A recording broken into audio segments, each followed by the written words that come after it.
Om Namo Bhagavate Vasudevaya. Om Namo Bhagavate Vasudevaya.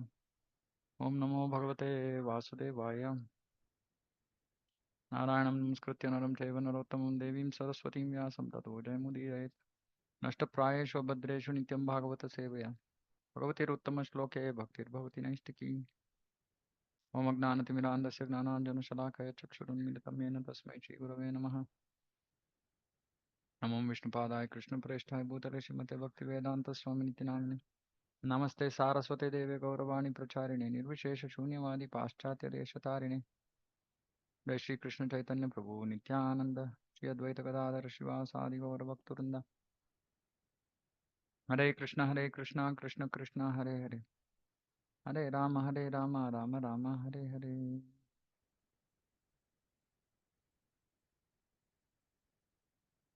Canto 4, Chapter 8, Verse 17. Dirgham Shwasanti Vrijanasya Param Apashyati Balakam Mahabala Mamangalam Tata Pareshu Mamstha Bhunkte Jano Yat Paradukhadastat. She was also breathing very heavily and she did not know the factual remedy for the painful situation. Not finding any remedy, she said to her son, "My dear son, don't wish for anything inauspicious for others. Anyone who inflicts pains upon others suffers himself from that pain." Such an important instruction. Mm. Don't wish for anything inauspicious for others. Others might be responsible, might become the immediate cause for our suffering, might disrespect us, might trouble us, etc., etc. But this is what we have to learn. First of all, we don't even wish anything inauspicious. Forget about doing anything inauspicious. Forget about inflicting pain. We should not even wish anything inauspicious for others. What a exalted quality. Mm. When can we be like this? I want devotees to contribute here. When can we actually be like this? Hmm? When we don't even wish inauspiciousness for others. What? How do we get there? What do we do? What quality is required for this? When we don't have any material entanglement, Prabhu. Okay, okay, nice. When we don't have material entanglement, okay. What else? Hare Krishna Prabhuji. Yeah, Mataji. When we have an equal vision for everybody, Okay, very every nice. person, Very like nice. Okay. into the Chandala dog, all. Yeah, when we have equal vision, okay. What else? When we see Paramatma in everyone, When and we see Paramatma in everyone, okay. and when we are in Brahma Bhuta. When we are in Brahma Bhuta, okay. Give me some practical, more practical. Because whatever you are saying is all correct, but it seems very exalted state for me. Going to Brahma Bhuta, which means till Brahma Bhuta we won't do this. Something more practical required, isn't it? See, if you say Brahma Bhuta, then we'll say, okay, I am far from Brahma Bhuta, so this is not for me. Is that correct?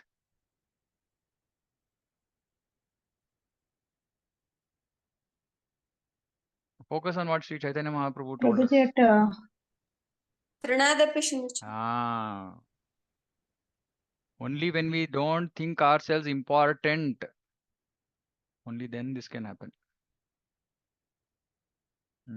Because we are now so much in aham and mama that naturally the reaction is, oh, he did bad to me, I should do bad to him. See, this instruction is very, very, very, what should I say, very important in the sense that when Krishna is saying in Bhagavad Gita, Matra Sparshastu Kaunteya Sitoshna Sukudukkada Agama Paino Anitya Stam Stitikshasva Bharata. Same thing Chaitanya Mahaprabhu said, Trinadapi Sunichena, Tarorapi Sahishna, Amanila Manadena.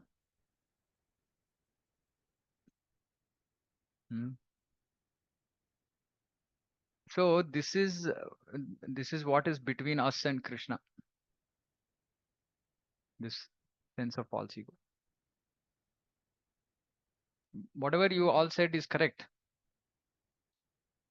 But when do I start seeing everybody with equal vision? When I stop seeing myself as important, right? So the first stage is to understand that I'm not the body, I'm spirit, soul. But I'm not in that consciousness. I am fallen consciousness, contaminated consciousness. So what should I do? Trinadapi Sunichana. So we have to understand, saying that without doing Trinadapi Sunichana, we can't come to Brahmabhuta.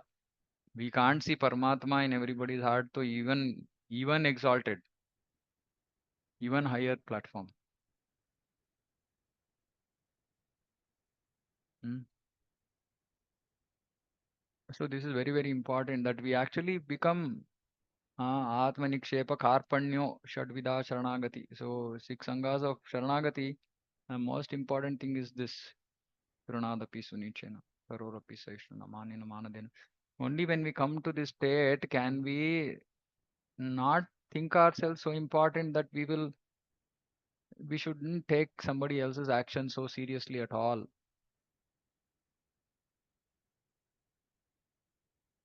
Hmm. So which is why, see, one of the things we should always remember, whenever we are trying to read something, we should think about what is the immediate practical step for me to do. We should not, if the answer is theoretical, then we don't, first of all, we only don't know how to get there. Or then what happens till I get there? Nothing. So we have to be very practical in terms of our practice of Krishna consciousness. Prabhupada said Krishna consciousness is very practical, meaning you can put it into practice. It's not theoretical. It's not a future dated check. And look at this, mother. Look at the instruction. Look at the guidance that Dhruva is getting. What quality we can understand? What is the exalted behavior? What is the exalted position of Suniti? Painful situation. She did not know what the actual remedy was. She did not know how to help, what to do. Son is crying. As a mother, she is helpless. She did not know what to do. But she's still telling her son, we don't have a remedy. Huh? But please don't wish anything inauspicious for others. I mean, just we should, every time I read this statement, I just get like, just so deep, so amazing, such an amazing quality. Don't wish for anything inauspicious for others. Anyone who inflicts pains upon others suffers himself from that pain. He suffers himself from that pain in more than one ways. In the process of giving pain only he can suffer, or he will suffer later also as a result of the karma phala. But I see, I mean, even I myself in my own life, I see that many times that inflicting pain becomes a natural response that we have towards others who are causing us pain. It's our perception of pain, but because of that perception that somebody is giving us pain, we naturally react by inflicting pain. And that inflicting pain may not be like it. Sometimes it is just helplessness, frustration, weakness of heart, all of this.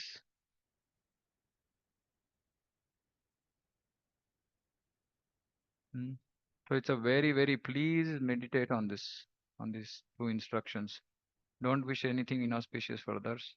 Don't inflict pain on others. Actually, I think most of our problems will get solved. That is why Chaitanya Mahaprabhu is saying, Pranadapi Sunichena Tarorapi Saishnu Namanina Manadina Kirtaniya Sadahari. Simple thing. How can somebody who is Trinadapi Taroriva Saishnu Manina Manadina, how can he be Kirtaniya Sadahari? How can that person be Kirtaniya Sadhari? How can he be always glorifying or taking the names of Krishna? Again, practical. Why do we think that Chaitanya Mahaprabhu is saying this? What is the practical angle?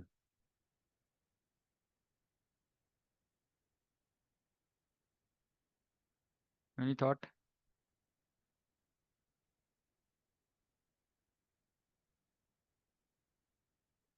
Did you all get my question? Prabhu, like you will be always in the thought like you are the servant of the Lord, like that. No, but how? Again, don't give me theoretical answers. Please tell me what is the emotion you go through? How is it natural that we become Kirtanya Sadaharihi? See, these are things that we are experiencing on a regular basis. So I want you to go through the experience and then say, yeah. Oh, hence I will be taking the name of Krishna.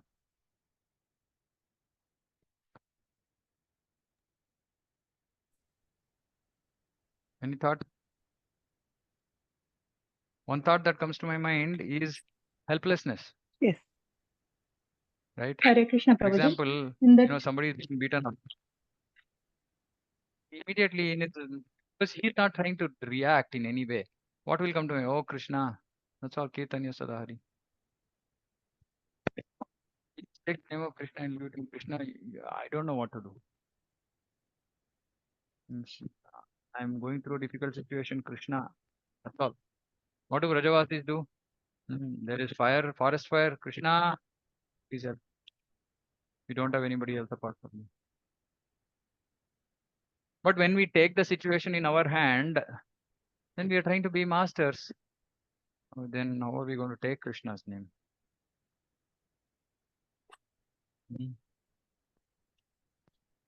So that is the reason why we have to be really humble. Only when we are humble can we depend on Krishna. Isn't it? Any thoughts? Hare Krishna, Prabhuji. Yeah. It's like a helpless child who, Correct. just depends on the father. Correct. Even if they throw in the air, like he knows he's going to be caught, like, So our situation should be like that, isn't it? We should be helpless. Have so much of faith, like, Yeah, I mean, first helpless and then faith.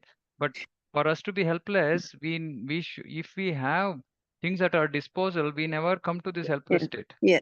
Yeah, Right. probably it is like we keep looking into whatever is forward. I suppose I have a problem. I'll say, "Nay, uncle will solve it, or my son will solve it, or my friend will solve it, or go to the parents."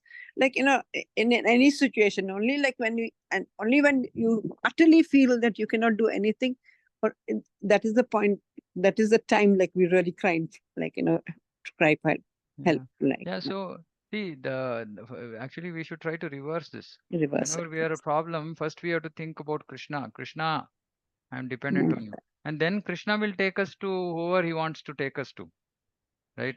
Through whom he might solve the situation for us or whatever it is, right? But a child doesn't put all this logic in its thought process, isn't it? Child is not thinking who is the most appropriate person for this problem. Naturally, for him, there is nobody else but father, mother. That's all. Over. End of story. So this we have to understand. We have to be in that state of helplessness as a child and depend on Krishna. Only then we can actually. I mean, I am speaking so much because I want to drive this thought process into my own head, right? Where at times suddenly I think like, oh, I can do this, I can do that, right? So it's so important to just understand that I'm helpless fool. Krishna is the only shelter, nothing else.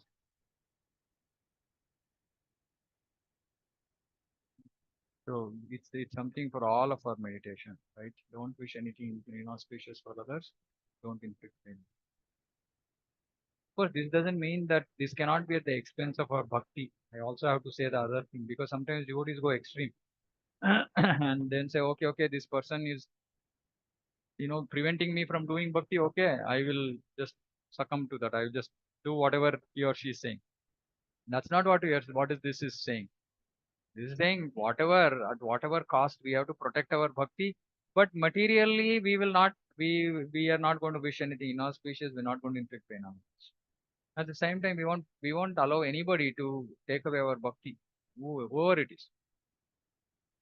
Even in that protection, we can be Trunadapi. We can be humble. Humility actually means following the instructions of Guru, Sadhu, Shastra. This is humility.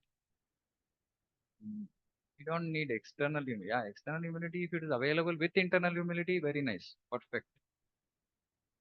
But there's no external humility, show off humility, but internal humility is there, that is required. Sometimes internal humility is not there. External show off humility comes. We are smiling at somebody, we are, bowing our heads to somebody, and in the mind we are thinking, what a fool. Duplicity. Then as soon as we go, then that person will talk about it. No, this person, not like that.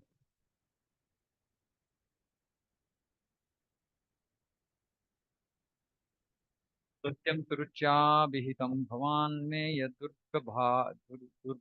दुर्भगाय उदरे गृहीतः तन्येन वृद्धश्च विलज्जते यां भार्येति वा वोढुमिदस्पतिर्माम्. Suniti said, my dear boy, whatever she has been spoken by Suruchi is so because the king your father does not consider me his wife or even his maid servant. He feels ashamed to accept me. Therefore, it is a fact that you have taken birth from the womb of an unfortunate woman. By being fed from her breast, you have. So Suniti is explaining, yes, what she said is correct. Following the reason. He is ashamed to accept me, so this is the reality, accept it.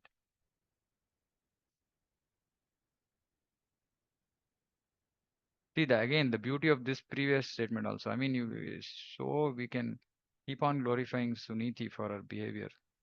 Suniti did not cook up something or did not say that no, Suruchi is wrong, she was bad lady, she is this, she is that. That's what we do, right? In justification. She's just giving a very, factual response to the child's problem.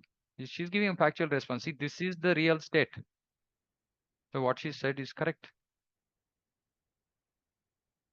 Right, again, exalted behavior. Normally when we are entangled in a situation, we become very, because we are emotionally entangled, we don't really think about right, wrong, what needs to be said, what should not be said. And inevitably we'll try to defend ourselves by, talking against that person who has become responsible for the situation. We'll say something ugly about that person, but she's not saying that. आतिष्ठतत्तात विमत्सरस्त्वम् उक्तं समात्रापि यदप्यलैकम् आराधयाधोक्षजः पादपद्मं यद्दिच्छसेध्यासनम् उत्तमो यथा. My dear boy, whatever has been spoken by Suruchi, your stepmother, although very harsh to hear, is factual. Therefore, if you desire at all to sit on the same throne as your stepbrother Uttama, then give up your envious attitude. Don't become envious of him. But immediately try to execute the instructions of your stepmother. Again, this is also so beautiful, saying that your situation is such that you will end up showing envy towards your brother and thinking, how is that he is eligible, why I am not able. So she says, give up that envious attitude, but do something which is required. Immediately try to execute the instructions of your stepmother. Then you don't have to be envious, but you might still achieve whatever you want to achieve. Again, very insightful. Right? So if we are in a situation, we just don't bother about it and we try to do whatever is right in that situation. Again, shows, how much of self-control Suniti has. Amazing. No wonder she goes ahead of Dhruva to Goloka at the end. Without further delay, you must engage yourself in worshipping the lotus feet of the Supreme Personality of Godhead. Really, if at all parents can be like this.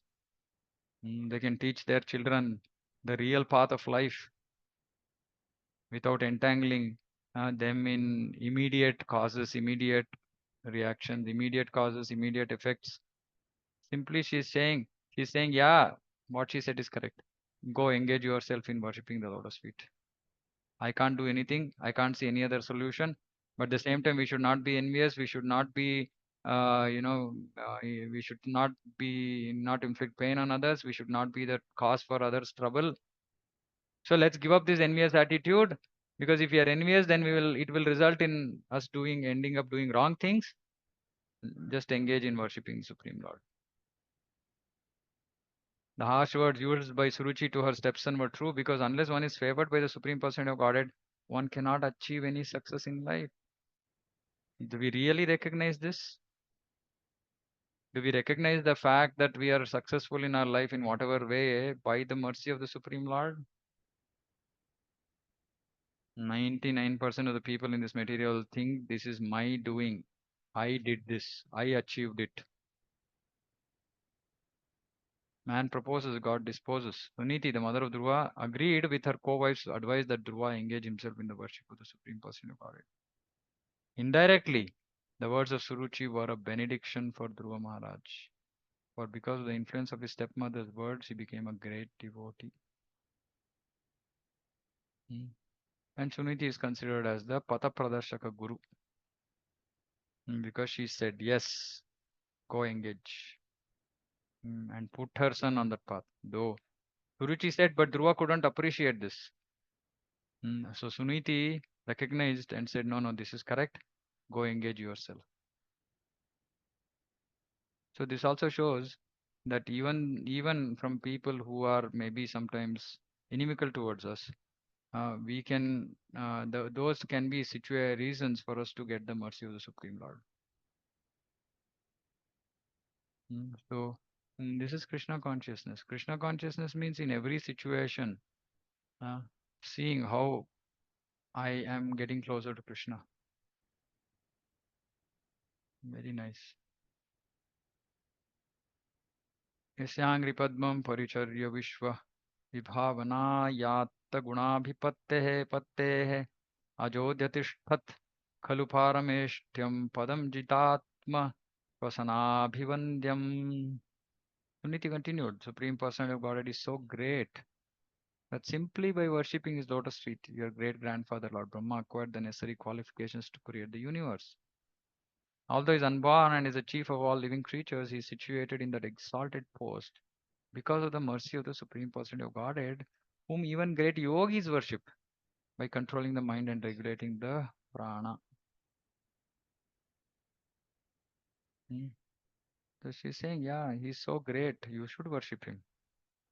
But simply by worshipping his lotus feet, your grandfather got the qualifications and he's situated in that exalted post because of his mercy. And the mercy of the Supreme Personality of Godhead is causeless. Causeless. Meaning, if you go about saying, no, I've done this, so Krishna has to give me mercy. No, doesn't work that way. His mercy is causeless. Whom even great yogis worship by controlling the mind, regulating the prana. Suniti cited the example of Lord Brahma, who was Dhruva Maharaj's great grandfather. Although Brahma is also a living being, by his penance and austerity, he acquired the exalted position of creator of the universe by the mercy of the Supreme Lord. To become successful in any attempt, one not only has to undergo severe penances and austerities, but also must be dependent on the mercy of the Supreme Person of Godhead. See, please note this. One not only has to undergo severe penances, but also depend on the mercy. To go through severe penances, austerities, depend on the mercy of the Lord. This is our Damodar Leela. This indication had been given to Dhruva by his stepmother and was now confirmed by his own mother, Suniti. तथा मनुर्वो भगवान् पितामहो यमेकमत्या पुरुदक्षिणैर्मखैः इष्ट्वा विपेदे दुरवापम् अन्यतो भौमं सुखं दिव्यमथापवर्ग्यम्. Suniti informed her son, your grandfather, Swayambhuva Manu, executed great sacrifices with distribution of charity and thereby, with unflinching faith and devotion, worshipped and satisfied the Supreme Person of Godhead. By acting in that way, he achieved the greatest success in material happiness and afterwards achieved liberation, which is impossible to obtain by worshipping demigods. So Suniti is explaining to her son, see, your great-grandfather did this, your grandfather did this, now you also do. Hmm. So Swayambhu Manu did this because his duty was to execute great sacrifices. But he did all that, but with unflinching faith and devotion on the Supreme Lord. By acting in that way, he achieved great success, not because he worshipped any demigods.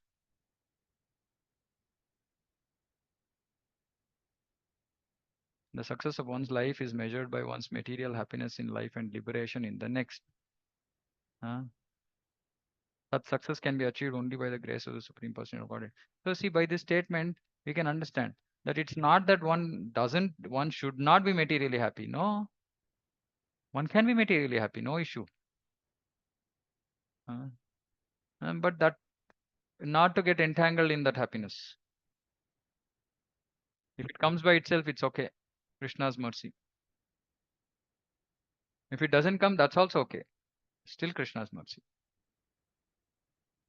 And focus on what next. The words ekamatya mean concentrating one's mind on the Lord without deviation. This is how we are supposed to chant Hare Krishna with ekamatya. This process of undeviating worship of the Supreme Lord is also expressed in Bhagavad Gita as Ananya Bhak. Ananyas Chintayanto Mam. Bhajate Mam Ananya Bhak. That which is impossible to obtain from any other source is also mentioned here. Other source refers to worship of demigods. It's especially stressed here that the opulence of Manu was due to his undeviating faithfulness in the transcendental service of the Lord. So this is also very important. Opulence of devotees is not a result of the material Lakshmi, meaning not the demigoddess Lakshmi. If a devotee gets opulence, then it's not because of his karma phala punya. It's just because the Lord wants him to have opulence. One who diverts his mind to worshipping many demigods to obtain material happiness is considered bereft of intelligence. See, actually, on this again, the opulence. What does the Lord do? If a devotee will get stuck by the opulence, he will not give him. If the devotee is not stuck by opulence, but is not using it in the service, then it's an indifferent state. But the devotee has opulence and uses it in Krishna's service is the perfect state. And so there are three states, three situations one can be. Perfect is one has opulence and one uses it in Krishna's service fully. The other is one has opulence but does not use it in Krishna's service but is not attached to it also. That is the second. And the lowest is one has opulence and is attached to it. For those who have opulence and are attached to it but still also want Krishna, Krishna will take away that. Taddanam shanai, harishye taddanam. Krishna takes away. If somebody wants opulence but also wants Krishna, Krishna will take away that opulence.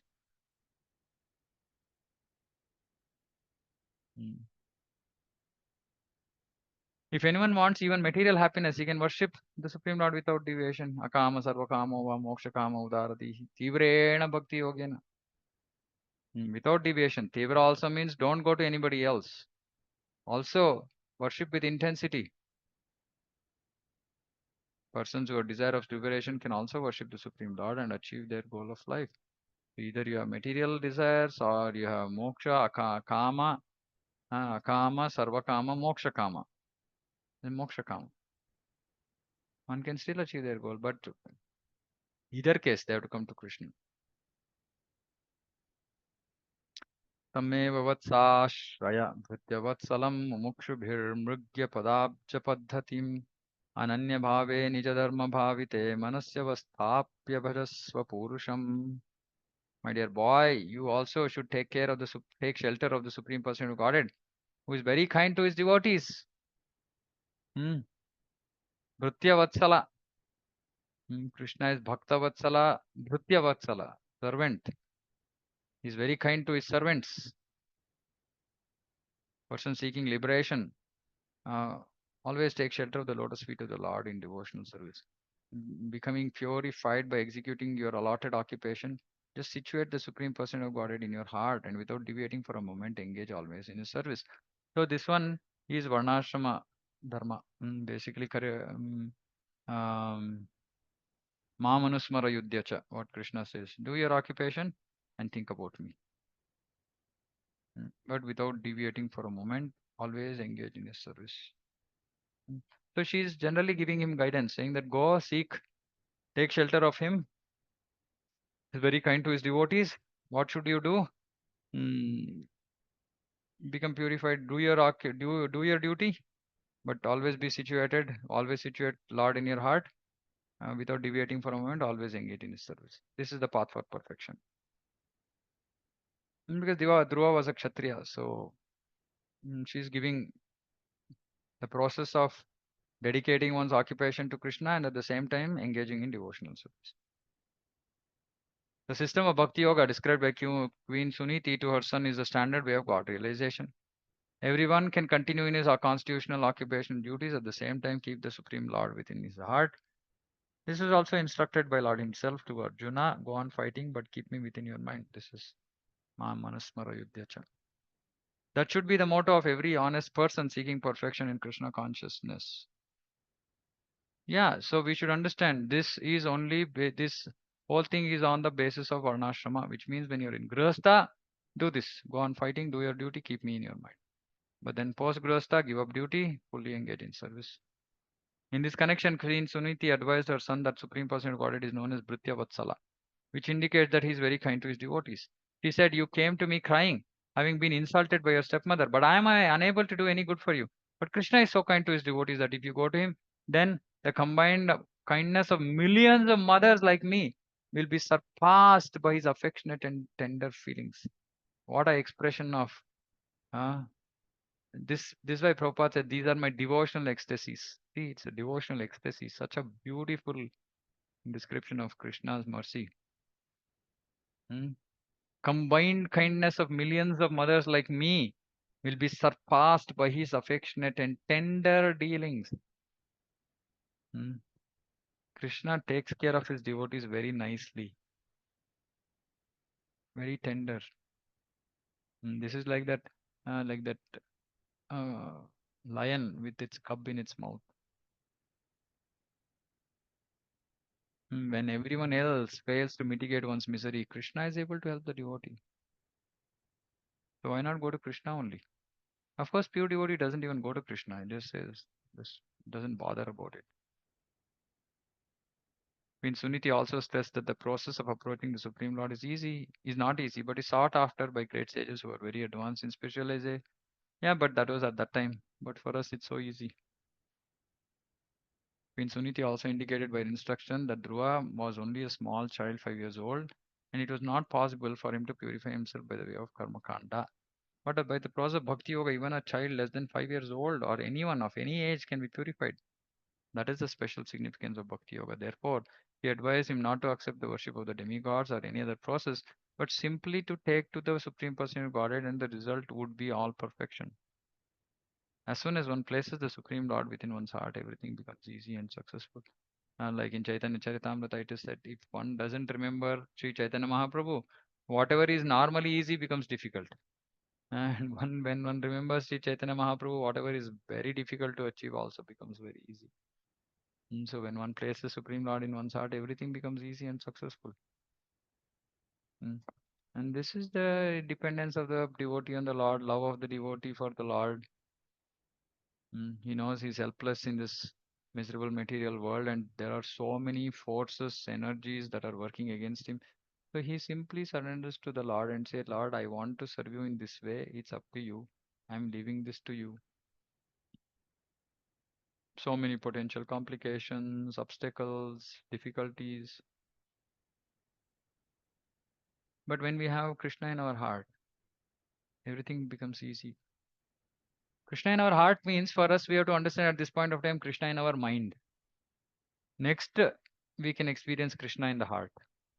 Meaning, at this point of time, it's like, Krishna, thinking about Krishna, taking Krishna's name. This is Krishna in the mind all the time. Then Krishna will enter the heart, then Premanjana Churita. And that is the next stage. That is the stage of love, when we can see Krishna in our heart. But now, at least Krishna's thoughts in our mind. everything becomes easy and successful. So just depend on him. Just take his holy name. Just serve him with love. And he'll take care of stuff. Hmm.